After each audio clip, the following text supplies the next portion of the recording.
thank you very much for having us on board. We are very happy to be able to interact with you and the community. So my name is Guillaume Chaumont. I am the CEO of XCash. It's a cryptocurrency we launched at around 30th of July. So to give a bit of background about myself, I was a former engineer and I did a master's in finance.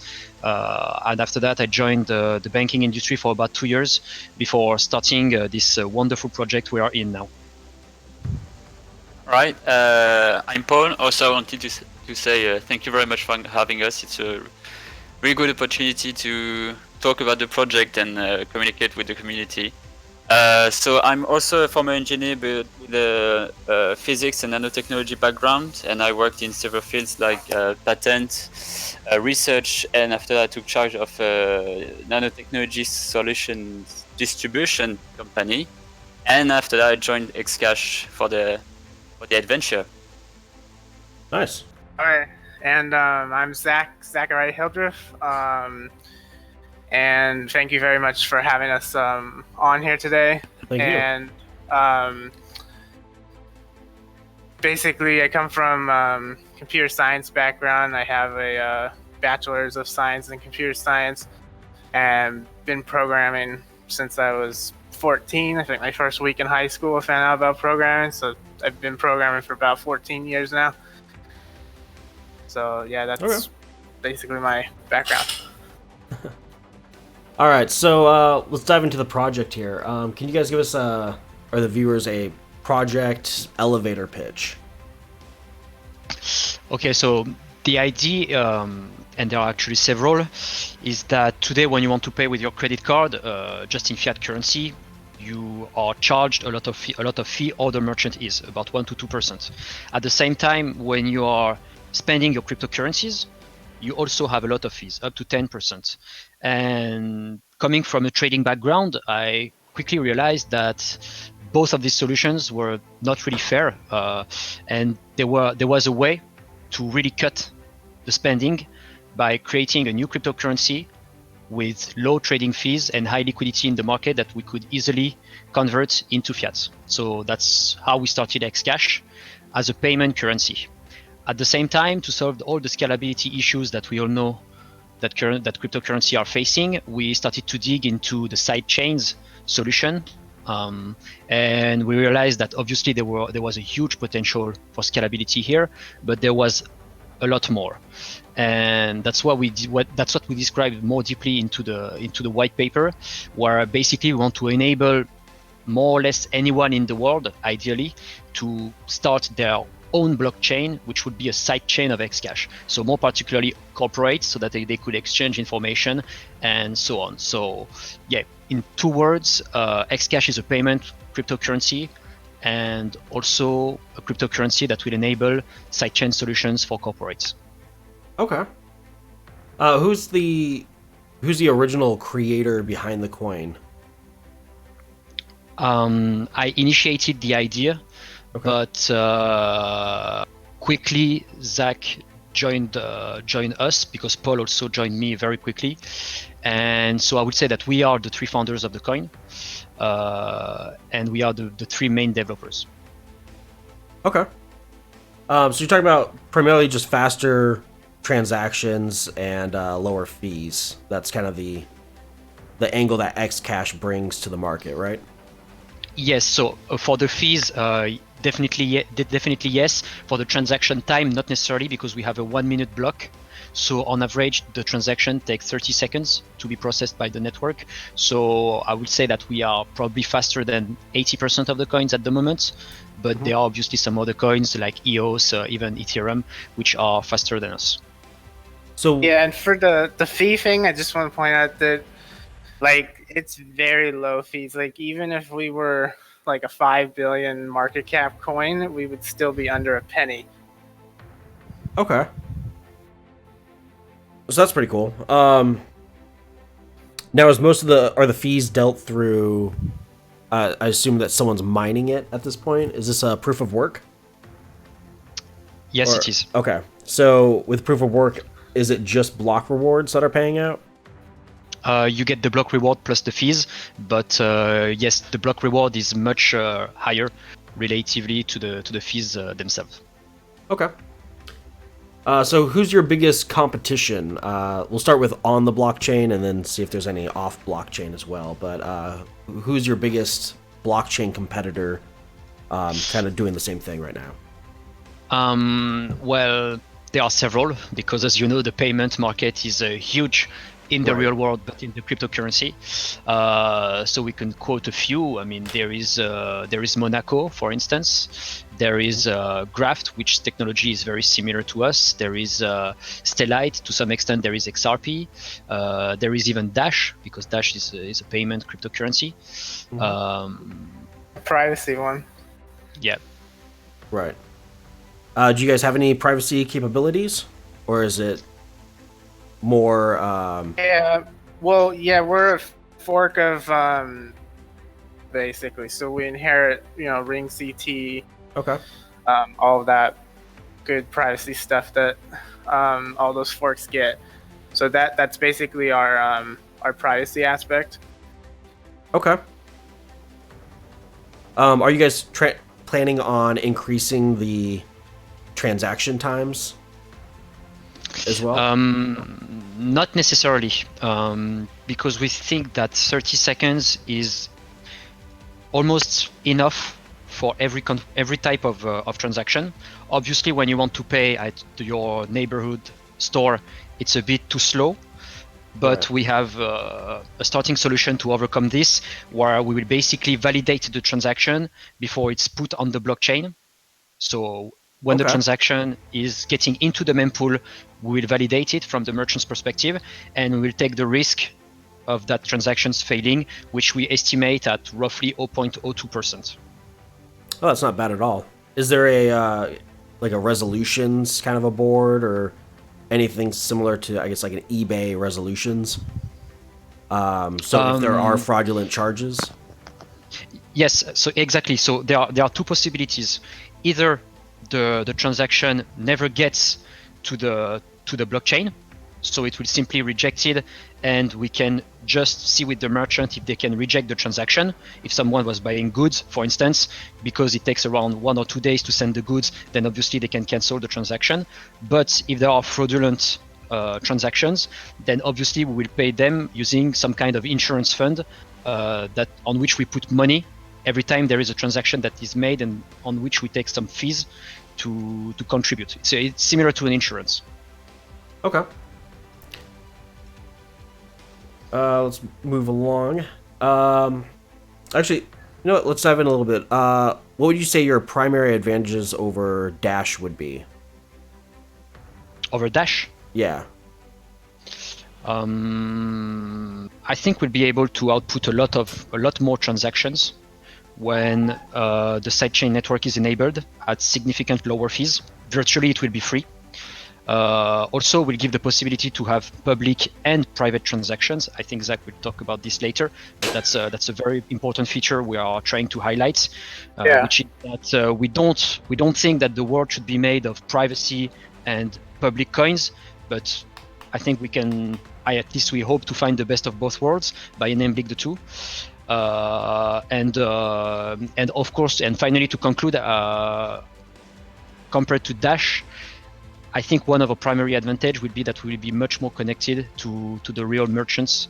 We'll try to emphasize a lot more the real world integration. Okay. Definitely like it. All right, so moving on, off the blockchain, do you guys have any major competitors that you guys are doing something where it's, definitely going to beat an off the blockchain competitor? Well, obviously, when you do a payment cryptocurrency, the biggest competitor is the regular actors of this business, which are Visa, MasterCard, these kind of people.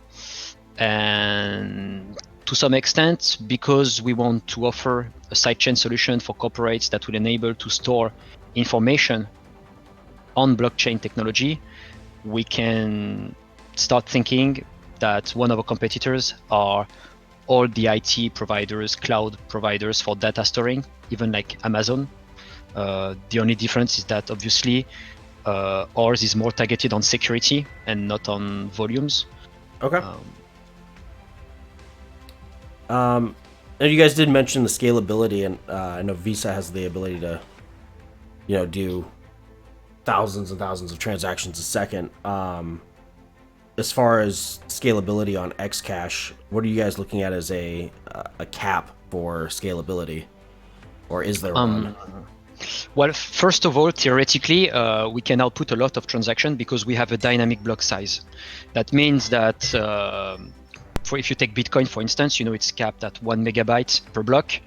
Us, at the moment, it's capped at 300 kilobytes, but if there are more transactions, it will automatically adjust itself to be much higher at 3 megabyte, 10 megabytes, or even 50 megabytes if the network bandwidth allow it. So at the moment, we are able to output roughly 100 transactions per second at 14 kilobytes. That's roughly 1 megabyte per second. That's the limit of the node's bandwidth, if I can say it like this. And for long-term goal, there is no real transaction per second goal, because given we are doing side chains, every side chain will be adding around 100 transactions per second. So when you use side chain to tackle scalability, you don't really care about the potential cap in TPS because there is none. Because if you need to do 10 times more, you just create 10 new side chains virtually. Okay. What would you guys say is, it sounds like you guys pretty much are thinking about all the different possible solutions to any existing problem and able to wipe out most of the competitors and stuff. But what would you say are your biggest weaknesses currently? We have a lot of weaknesses, like many cryptocurrency projects. Yep. Well, first of all, we have some difficulties that arise from the technology that we are using, which is Monero. So at the moment, our cryptocurrency is fully private. We see this both as an advantage and as a weakness. One of the weaknesses we have is that the transaction are very big in terms of size, 14 kilobytes. So that's about 50 times bigger than Bitcoin's transaction, for instance. And finally, more from a business perspective, I think that our biggest weakness at the moment is that we are not very well known. We have a small market cap, which is also an advantage to some other extent. Yeah. But we have about 300k USD market cap. So, it's a business where you need to have a certain number of users to be able to take off. Similarly to social networks, websites like this. So yes, what we are lacking at the moment is a big user base and a real world integration. Okay. And what are you guys doing as far as marketing efforts? Is there a marketing fund? So yes, actually, on the marketing part, we have a lot of ideas because marketing in the blockchain technology is quite different from marketing in what we would say the real world because the codes are different, because we're talking to people that know cryptocurrency, and we want to talk to people that doesn't know cryptocurrency but would recognize the value of it. So at the moment, at the beginning of the project, we're mainly aiming to talk to the people that know about cryptocurrency, that are not experts, but at least know a bit, and are looking for new projects and stuff like this. So we targeted our marketing towards this idea.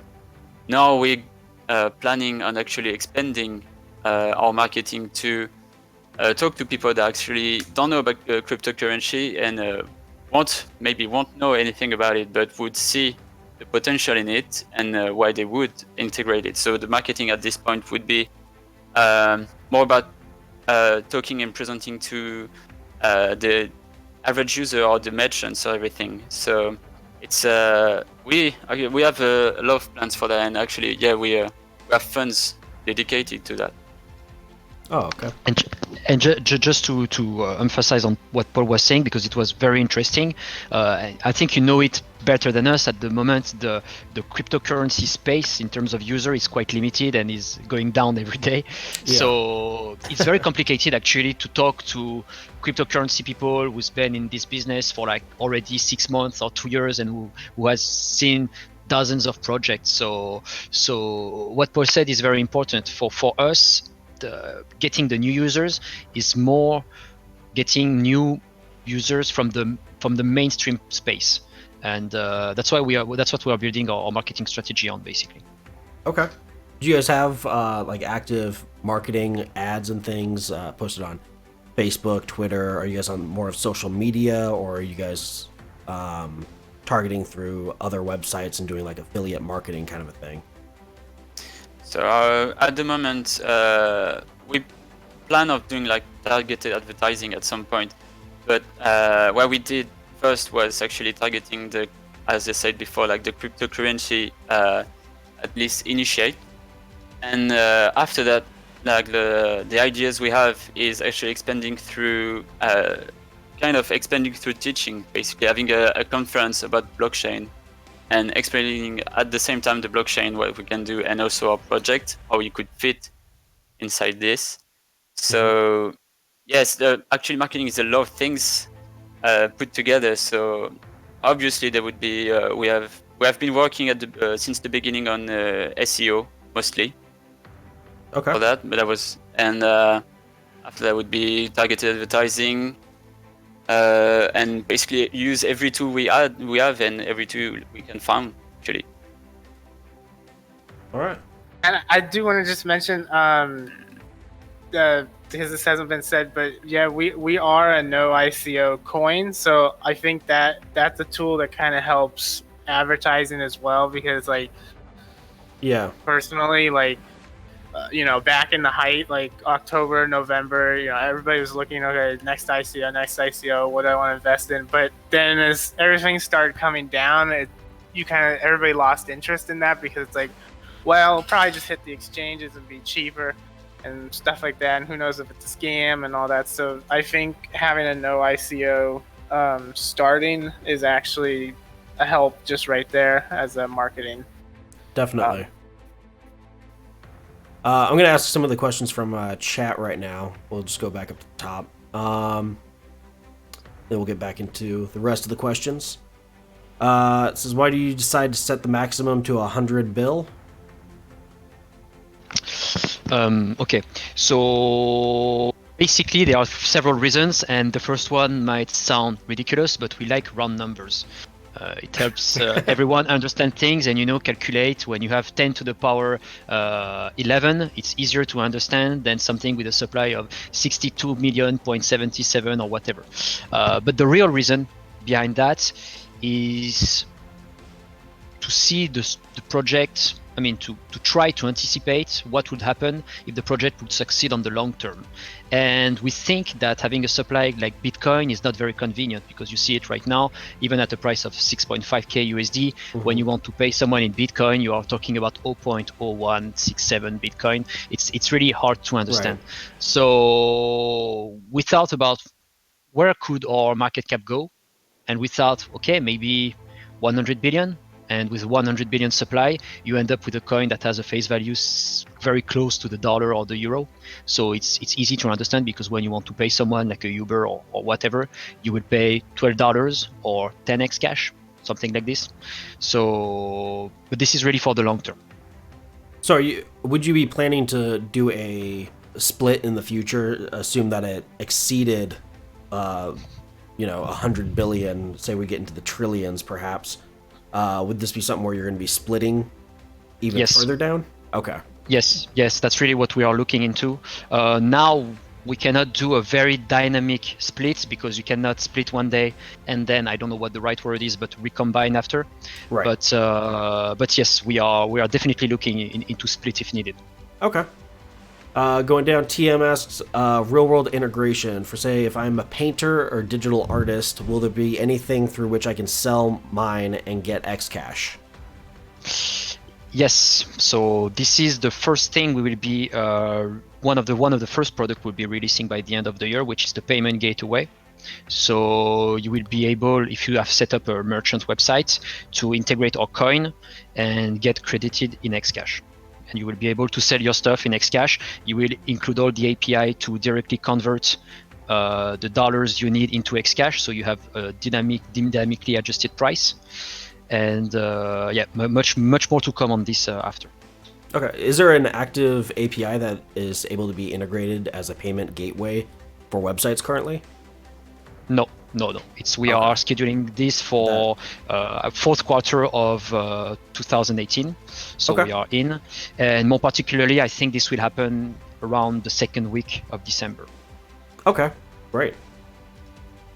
Moving down, Lennon Street 110 says, when is planned the implementation of large amounts of transactions, currently 100,000 XCash, and the launch of new exchanges? Okay, I'm sorry, I'm not sure I got that first question. When you mean by large transaction, you mean one transaction with a significant amount, or a lots of separate transactions? You know what? I'm not sure. That one seems like a confusing question. Let's go to the launch of a new exchange. Do you guys have any? In any case, I think we can answer that question. There is no the max amount that you can send into a transaction is not capped. So theoretically, you can send 1 billion XCash into one transaction. If you have the unspent available, Zach, you might want to say something about this. So theoretically, there is no max. The amount is not capped, and about the exchanges, also yes. The way we are doing this is that we are working with rounds of exchanges. We don't want to be working 24/7, 7 days a week on trying to add one exchange or another. We do this periodically. And so now we did the first round in the early September where we had 3 exchanges, and now we are looking at a second round for mid or end November where we will be adding 4 to 5 exchanges. Okay. TM asked another question. In a nutshell, I think this is right. TM, you can correct me.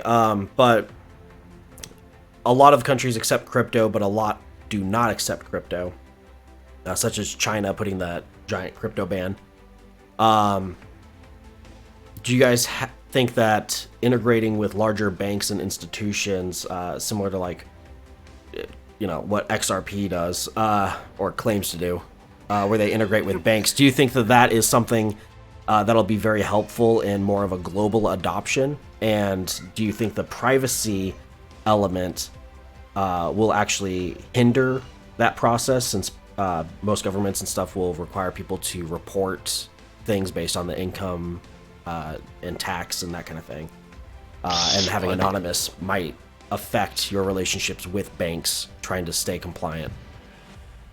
Wow, this is an extremely interesting question, and there are almost 5 questions embedded into that question. And I think we could spend roughly 5 hours on this topic itself.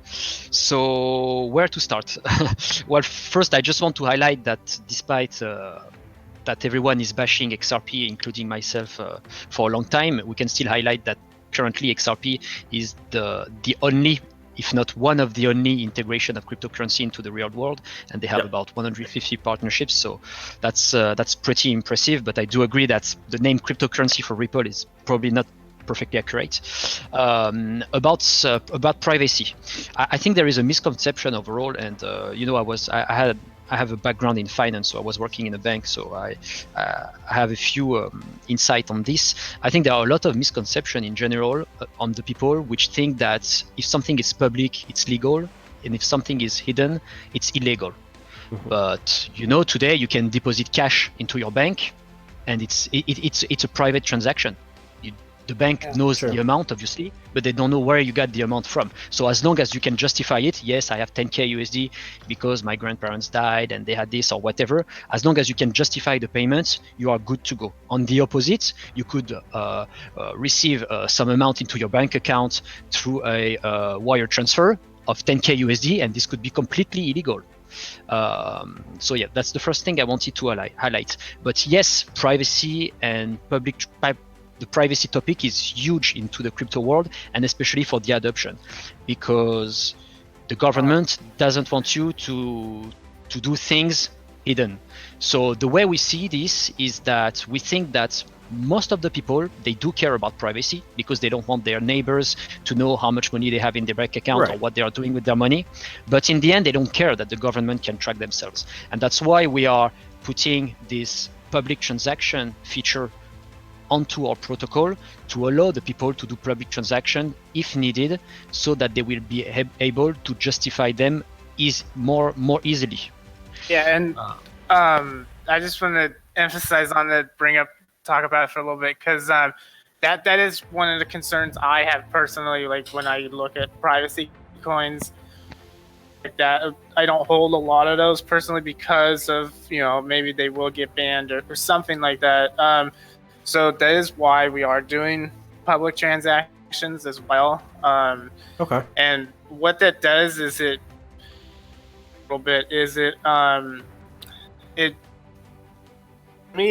truly creates a digital cash that we haven't seen before yet, because your current options are, you got Bitcoin fully transparent, you've got like Monero fully private, Yep.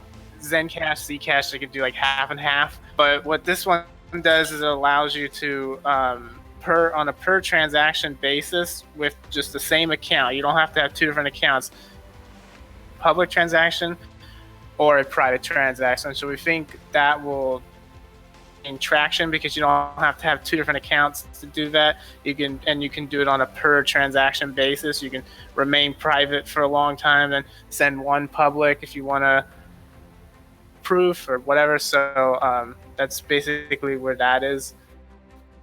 Now, do people have the ability to receive privately, like just opt in to always receive private, like off of a private address, essentially?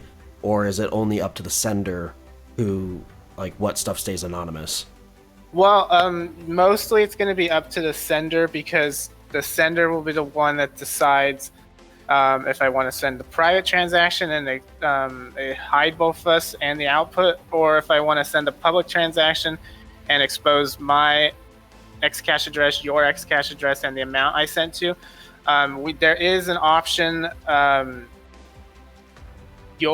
Let's say you receive a public and you're like, oh man, like I don't want to now send another. Maybe I'm sending another public transaction and I don't really want the funds at that. There is a way, Monero has it, it's called churning, where you can basically send the funds back to yourself through a private, and it would break all the links basically. So we are looking to make that feature a little bit more user friendly, so it doesn't actually look like, okay, you have to send the funds, blah blah blah. So we're working on that, but mostly the sender is the one that chooses. Okay. And in any case, if you have someone transferring funds publicly to your address, that doesn't mean all your private transactions will be compromised by it. The people will only be able to witness the public transactions that were made to a specific address, but the private transactions will always remain private. Okay. Someone sends like 100 XCash like to me or whatever. Like if someone then takes my XCash address and types it in on the Explorer, they're only going to see that I had one transaction for 100. They'll never see what my balance is, and they'll never see all the private ones that I've received. All right. What's the transaction times for private? Because I've seen some blockchains where it goes from 2 minutes to, if you want to send a private, it could take up to 30-40 minutes.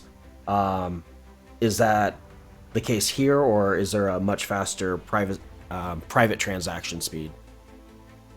Ours is 1 minute. It's 1 minute block times, but it usually takes like 2 to 3 seconds to go into the mempool. But aim for private and public because it's using ring CT. The other ones most likely where you have to wait and stuff, those are using some kind of like coin join, coin mixers, stuff like that. Yeah. So that's why that adds time. No, ours is 1 minute basically max for both, whatever you want to send. Okay. Yeah, it will always be 1 minute, especially, and as Zach was mentioning, there is actually no need to mix the funds with several transactions, because probably Zach will talk about it later, but soon we will implement a static ring size of around 20. So even with one transaction, the privacy will be very, very high, and there is no need to mix the transaction again and again. So 1 minute for a transaction. Okay. That's nice. And we did touch a little bit on the proof of work system. What is there a particular reason why you guys went with proof of work rather than proof of stake? Is it just from the hard fork? And then also, what advantages do you guys see as being a proof of work rather than a proof of stake or delegated proof of stake or any other form of staking? Yes. Yeah, so we originally went with proof of work because it basically it's a fork of crypto node, but also it's especially for starting without an ICO or any of that, we thought it would make more sense to do proof of work. That way, it gives everyone especially with the kryptonite algorithm, it gives everyone, even with like a CPU, a good chance to get coins. But eventually, because of more stable block times and percent attacks we've seen going around with different coins and stuff, we are going to eventually switch to stake. We're going to have master nodes. We're thinking that it's basically more geared towards like banks and businesses. We want a steady amount of staking. That way the times don't differ. So we're going to go with about for a master node 100 million the requirement, but we know that is kind of high, especially if you don't get in early. So we are going to allow, I think, 1 million. It may change, but we're thinking 1 million would be the minimum, and we'll combine, a bunch of users can combine via smart contracts to form their own master node, secure the network. Okay. Yeah, that's definitely interesting. So with masternodes, you guys don't have masternodes currently, but you are planning on implementing masternodes later on? Yes. Interesting. Yeah, because and just to conclude on the proof of work, we chose proof of work because obviously we chose to go for Monero, but we could have chosen to go for a proof of stake currency fork. One thing that is very interesting with proof of work is that if your project is well known in the early days, and by well known I don't mean you need 1 million people, but just if you have a significant mining community, you have already a high level of security in the network. We have about 5 mega hashes of network power, and that makes the network already very secure from day one. Obviously, a proof of work has a lot of weaknesses, but the security it enables is very, very interesting. Definitely. Looking at some of the questions here, we got Peeps on Juice saying switching to proof of stake soon. Proof of stake requires your wallet balance to be exposed to the network. How will this work in detail? So no more privacy? Yes, for the masternode, yes, exactly. The way it will work is that you will have to display your funds to all the other masternodes. So every masternode will be checking every masternode's balance, in short. So if someone has more than the minimum stake, which is 100 million, then fine, they are eligible to become a masternode, but they will give the view key of the wallet. And if they withdraw part of that 100 million, then they will be excluded from the masternode community. So yeah, the funds will be exposed. At the same time, we don't really think this is a big issue, because when you want to run a masternode, you don't really care that your funds are publicly exposed, since you are holding them, they're not moving around, they're just held. And one of the main reasons this should not be a big issue is that on the long term, we hope that we will have corporates, institutions, banks having a masternode. The amount of masternode is capped to 500, by the way, so it's quite a small amount. And we don't think that these corporations will care about privacy. We think that if tomorrow Amazon wants to have an XCash masternode, we think that they will be happy to announce it. So they don't really care about privacy.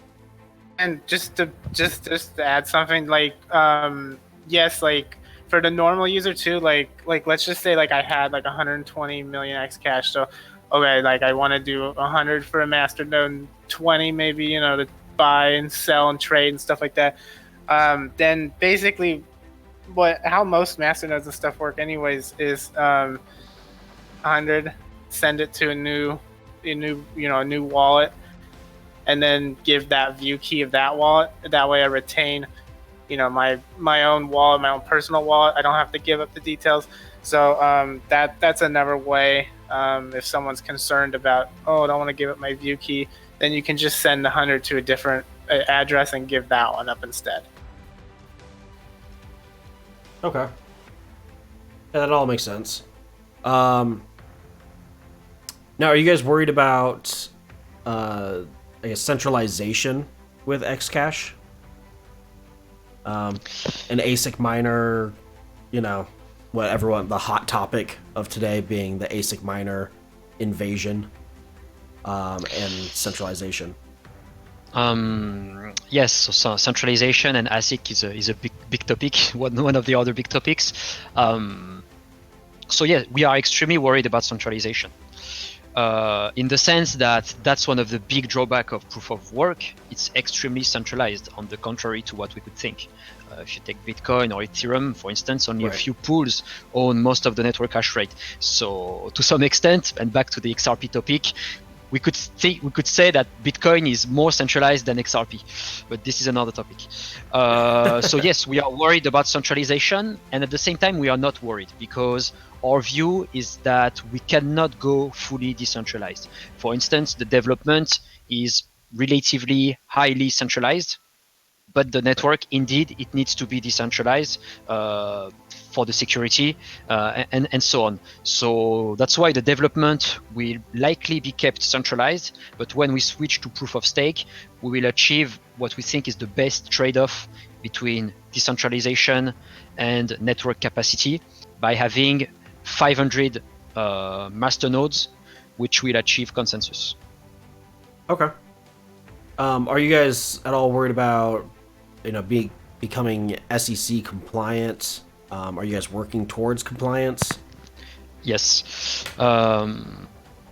We have worked quite a lot on that, because obviously in the US it's a huge topic, and soon it will be in Europe.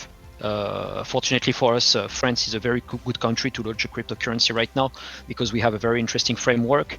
But the coin, in short, is designed from scratch to be SEC compliant, because it's a full utility token, and we can easily justify it by saying and showing that you have no equity when you hold coin, you don't get any dividends from the company, and so on, and also at the same time that the coin will be used only to power the network.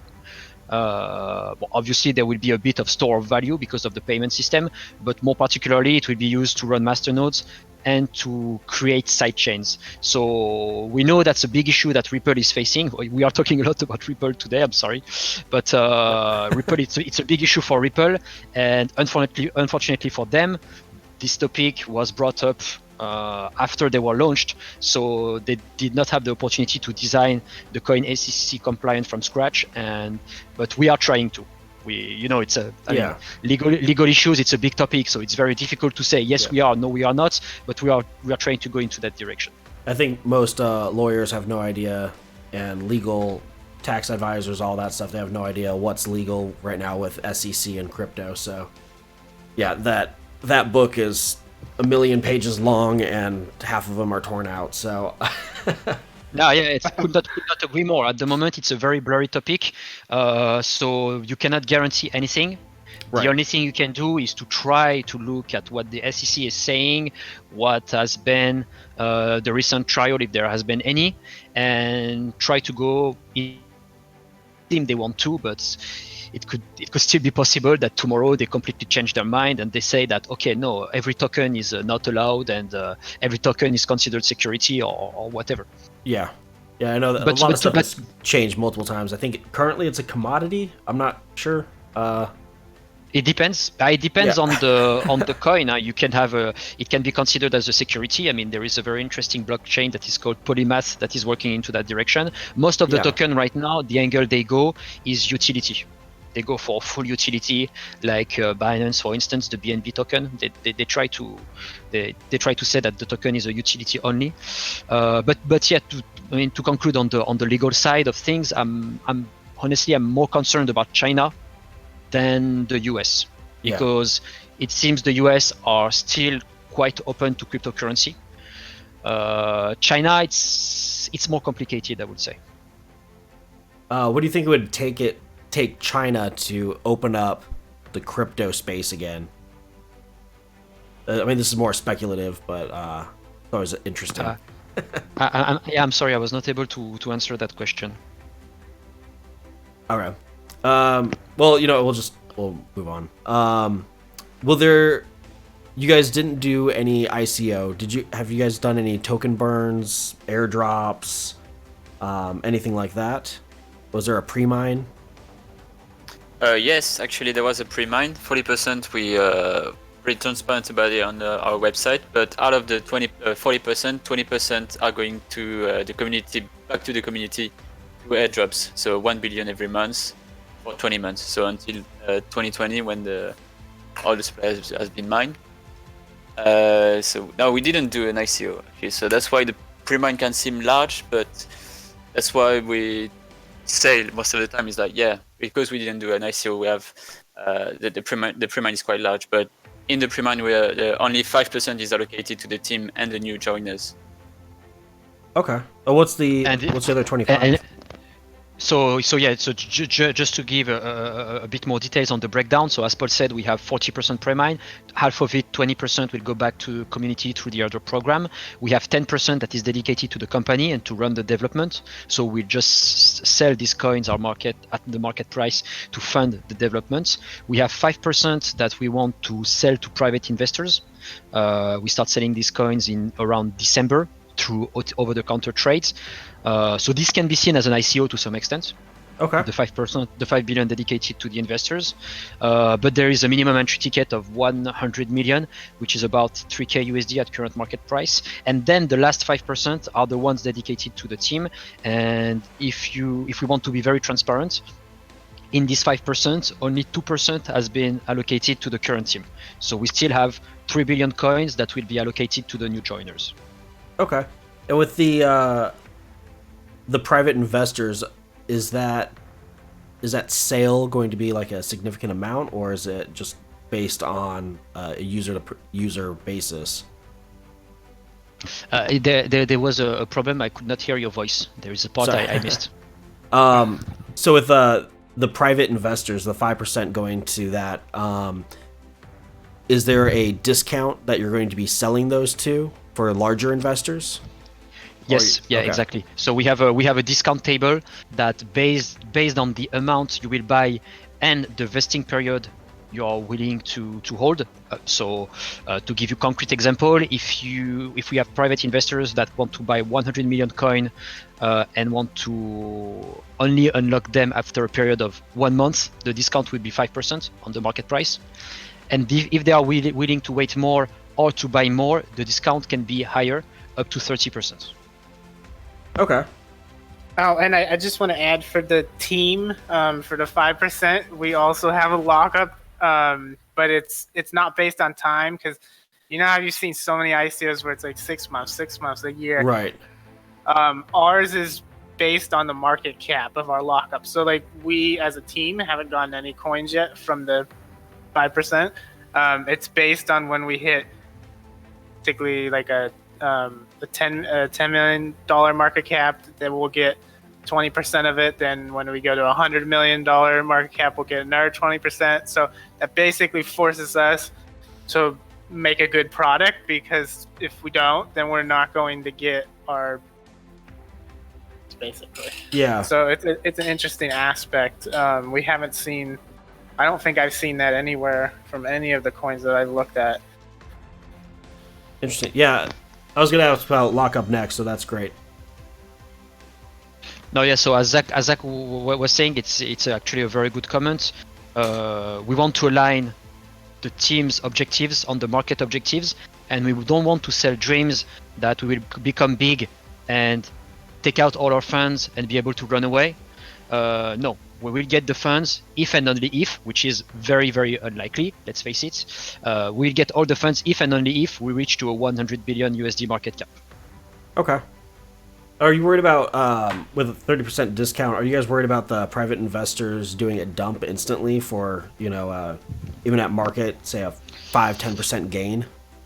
Yeah, it's a good comment, and it's a risk, but there is always a vesting period. So they will only get the coins after a minimum period of 1 month. So they are not able to just buy the coin and arbitrage the markets. It's impossible because they will need to wait at least 1 month and up to 1 year, and we will probably do some agreements if they want to run a masternode, because obviously if they want to buy the coin with a discount and they want to use it as a masternode in, let's say, in the next month, then they don't want to have a holding period of 1 year. So there will be probably some additional agreements. Okay. And then moving on to the team, the project development, we've already talked about how that's funded through the pre-mine. Or is the entire team just paid in coins? Is there any fiat payments going between the team? Okay, so we are the team is paid partially in cryptocurrency or fiat, it depends. So we do have a small salary that is in let's say real currency, if you want to put it this way, and we also have part of a salary which is in XCash and that we just hold. Okay. So it's a combination of both. Is the entire project open source?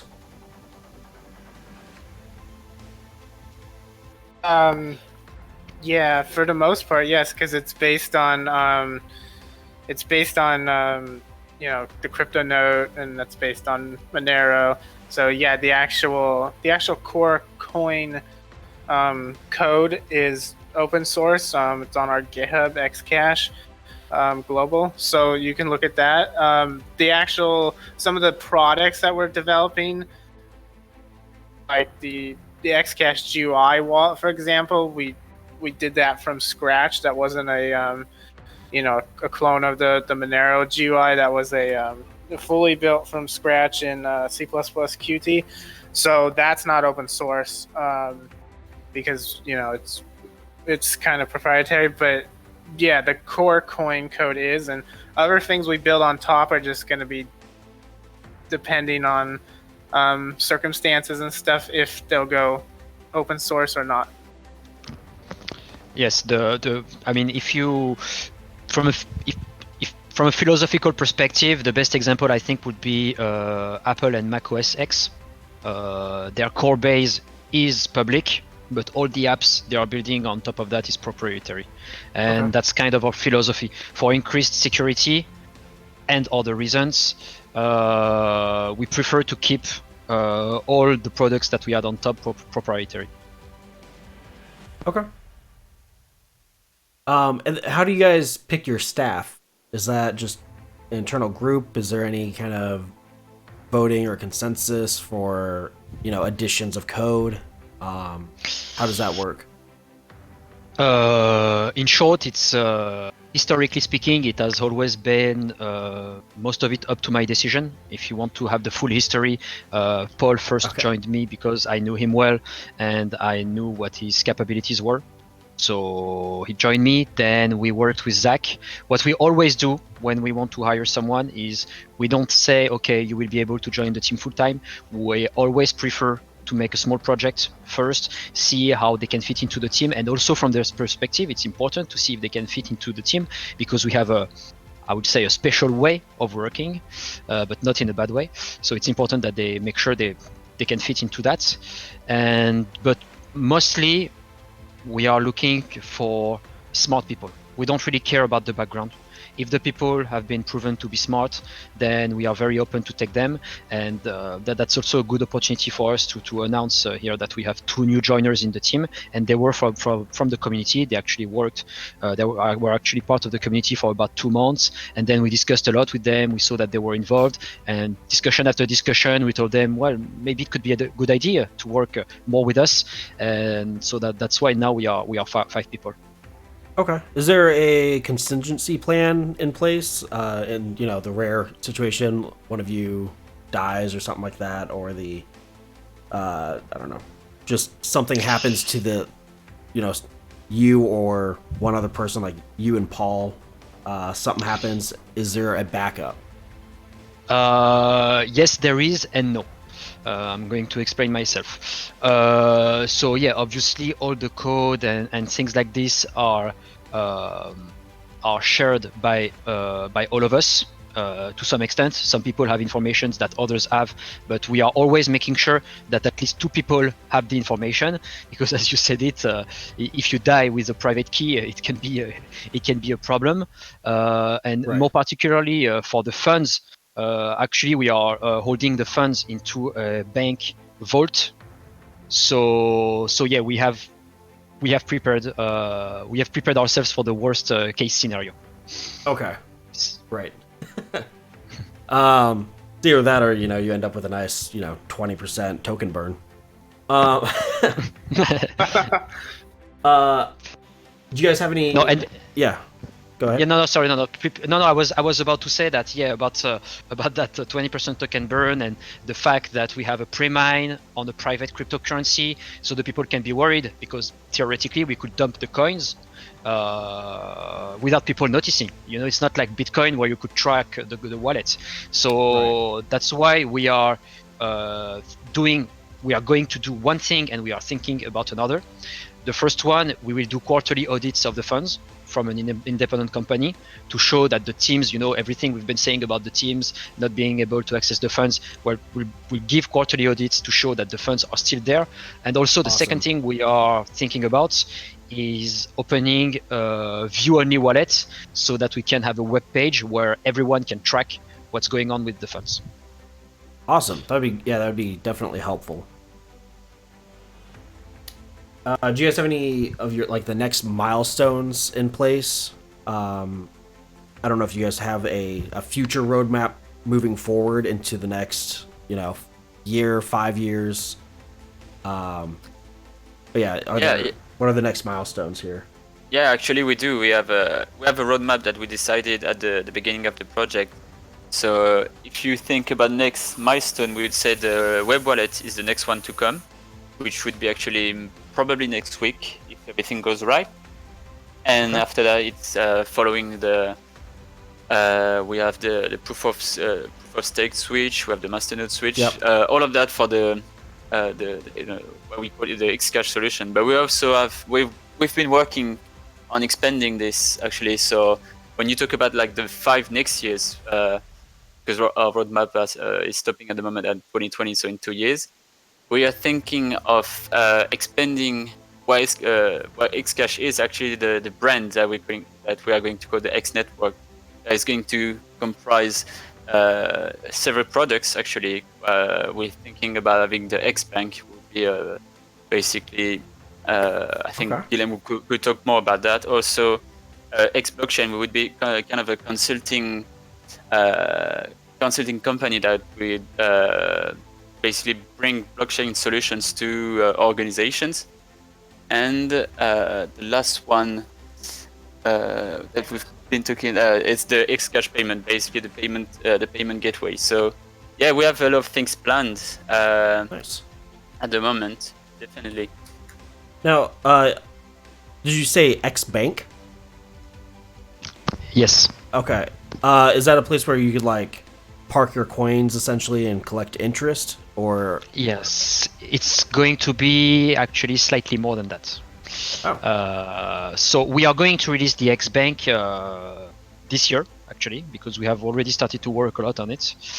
And yes, the way you can see it, it's a cold wallet where you will be able to deposit funds, and we will handle the storing of the funds through the cold wallets that we already have for the companies.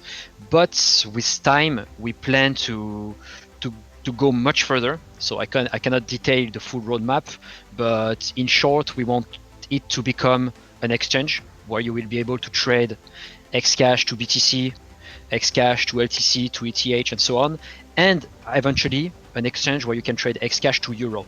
So that means, of course, a fiat license that we need to apply to, and all of this is linked to the payment gateway, because when users will be paying the merchants, if the merchants want a conversion, which will eventually happen 99% of the time, we'll need to find the liquidity in the markets. So building our own markets is a key milestone for us, because if we are able to create our own exchange, we'll be able to have the liquidity at no cost, and we'll be able to convert the XCash to euro at virtually zero cost. Okay. With the banking system and be able to collect interest and things like that, will you also have a way for people to set up their masternodes within the bank? So we are thinking about a plug-and-play solution to create the masternode, but it will not be linked to the bank.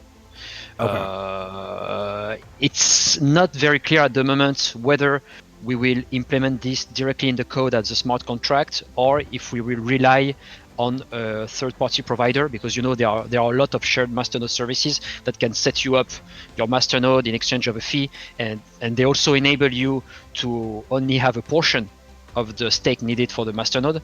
So yeah, we are kind of between the solution. One is easier, the other one requires more development.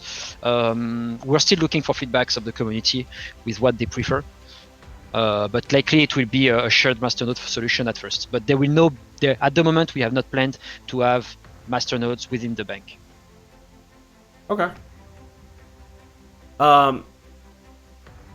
Let's see here. We're running a little bit long, which is fine. So I'm gonna try to get these last couple questions out, and then I'll open up the board and see if anyone's got any other questions they want to ask. Just kind of the open Q&A. So are you guys partnering with any organizations off blockchain to increase global adoption currently, or are you guys in talks with anyone? You don't have to have names specifically. Yes, we have. We are having some discussion, not with banks, because it's for later. But for later, we really want to emphasize on banks, because we think that our technology has a lot of interesting features for banks. But right now, we are more talking with. I cannot announce everything for now, but probably in the next month we'll be able to, with companies that want us to develop blockchain solutions for them. On our platform. Okay. So we are starting to look at it, but to be very honest, it's not what we wanted at first. I mean, it's not like we tried to find some companies to work with, because we are more focused on the development right now. But some stuff happened in the last weeks, which made us make a move in that direction. But this is not really what we want at the moment, because we are more focused on building the platform, and the short-term funding of the project is secured. Okay. Cool. If you guys could integrate your project with any company, just anything out there, but you could only pick one company, what would you guys pick, and why? It's the $1 million question. Yep. The $1 million question, because there are several ways to answer this question. If you see this purely from a financial perspective, which means what would be the deal that would make the market cap spike, well, obviously it will be a bank. So yeah, we could pick any names, from Goldman Sachs to HSBC to, a big name. So that would surely make the price spike. But now, if we see from a pure intellectual perspective, where our technology would be the best used and how best it would be easily used, it would be probably through an IT cloud provider that would basically feature our solution for all their clients to use sidechains, to use blockchains very easily. So one name maybe would be Amazon, or Google. All right. Yeah, that definitely makes sense. I think an Amazon adoption of pretty much anything is going to be huge.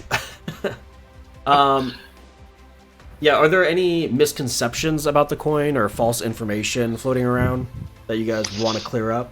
I know crypto Twitter gets pretty barbaric at times. I have something. Yeah, there is something that I want to highlight. Thank you for giving us the opportunity to do this. It's been often say, and I see from time to time, wow, you guys did a huge pre-mine because even if we take out the airdrop, you guys have like 15% for yourselves. And people somehow think that it's very high. And I've noticed in general that the people are very concerned about the pre-mine when you do a no ICO project, but they are less concerned with what is equivalent to a pre-mine on ICO projects. So I just want to highlight that whenever people do ICOs, they usually give out 40 to 50% of the supply, sometimes 60, but in the end they keep around 50 to 40% for themselves. So of course they call it reserve, advisor, teams funds, and so on. But in the end, it's very similar to a pre-mine. You see what I mean? Yeah. It's funds that they keep and they can basically do whatever they want to do with it. So, and on top of that, they get of course the full funding for the project. They get anything between $1 to $20 million. So I just wanted to say that in the end, I think more or less a company's team 15% pre-mine without doing an ICO. I still want to highlight that we have put around 100k USD in the project. I think this is fair, and I just wanted to say this one more time. Okay. Yeah. Great. I'm gonna just put this out there. If anyone's got any other questions, feel free to send them over on either YouTube chat or in main chat on Discord. And while we're doing that, if you guys could answer this, what social media platforms are you guys on, and is there an official rep on each one of those platforms? Yes, so we are present on Reddit, Twitter, and we're communicating mainly through Telegram and Discord. We didn't do a Facebook page because we didn't really see the point of it. But Yep. there's reps who have basically ambassadors for that basically answering people on different platforms, but most of the communication is done through the Discord channel, because here we actually put up weekly updates on what we are doing, because we put a point on being transparent. So we like to keep people informed. We also do a lot of Medium articles that basically just trace back what we've been doing for the past week. And also we have people from the community helping that, and also I wanted to say thanks to them that are helping to answer all the questions, because as the community is growing, also the questions are getting, there's so many questions all the time, and support issues and everything. So yeah, Okay. that's pretty much our presence on the social media. What's the fastest way if someone wanted to get like the fastest up-to-date news? Would Discord be the fastest way to get news from you guys, or would you guys be posting it like on an official Reddit or something like that? Oh, but basically when we do an update, we put it at the same time on Discord, Telegram, on our website, and also on Twitter. So as long as you have one of them, I guess you're good to go. But also we are accessible on each of these platforms. So usually people just go straight to us, and we take time out of our day to actually answer everyone. Perfect. Well, it looks like all the questions have been answered. We actually had quite a few, but a lot of the ones from the beginning got answered throughout the interview. So, yeah. There's time. Yeah. Sorry, I'm jumping a bit late. Mondays is the days I work, so I always jump in like 30 minutes late. Anyhow, if it hasn't been asked yet, you mentioned in the white paper that you want to make it compliant with the regulation, but you still have a feature that makes it anonymous for some users or to obscure some payment details. How do you think that works when, let's say, governments, banks, or institutions want any and all transactions to be completely open, transparent, and public, versus the option of having to be private? Yeah, this is a very, very interesting question. I think we answered part of that question in the beginning of the interview, but our view, in short, is that having public transactions or private transactions does not make it an issue from the government's perspective. I was mentioning the example that when you deposit cash to the bank, it's almost a fully private transaction, and you are still able to do it. So the most important into all that is the way you can justify the transaction. So that's why we want to allow the people to have public or private transactions, and we want to give them tools somehow for them to be able to justify it to the government.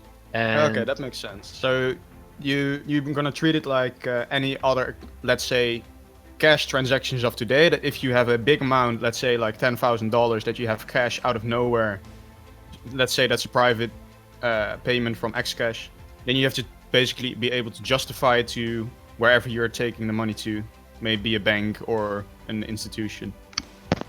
Yes. Exactly. Okay. Exactly. And on top of that, I want to highlight, because we forgot to mention it, but we think it's important. In France, the regulatory framework is pretty active. They have created what they call the Ico Visa, where basically you can apply to, and if your projects respond to a certain number of standards, the French SEC equivalent will give you some kind of stamp saying that, yeah, this project is validated by us. That doesn't mean the project will be successful, but at least that means there's been a track record on the project, the people in the project, and so on. And about 4 weeks ago, they opened it to non-ICO projects. So we are going to... Oh, that's great. You are going to go into that direction as well. And if we are able to get that visa, I think it will allow us to gain more credibility in the market. And I'm relatively confident that we can have it, because from the beginning we have been very transparent on many things.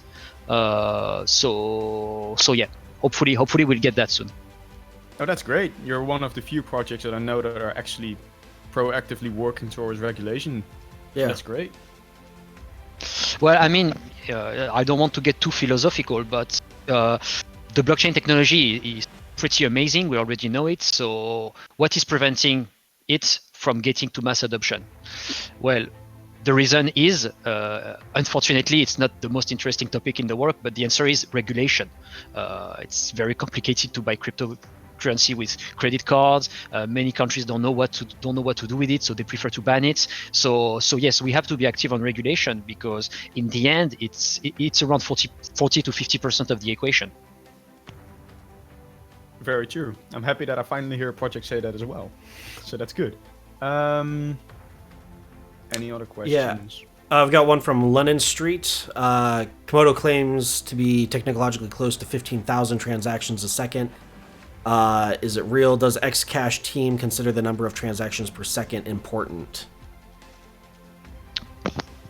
Well, it's hard to answer that question, because obviously the number of transactions per second is important. But my personal view is that every project has been competing with each other, saying, yeah, we have 1,000 transactions, and we have 2,000, and we have 1 million. And it came to the point that some people were saying, no, us, it's unlimited.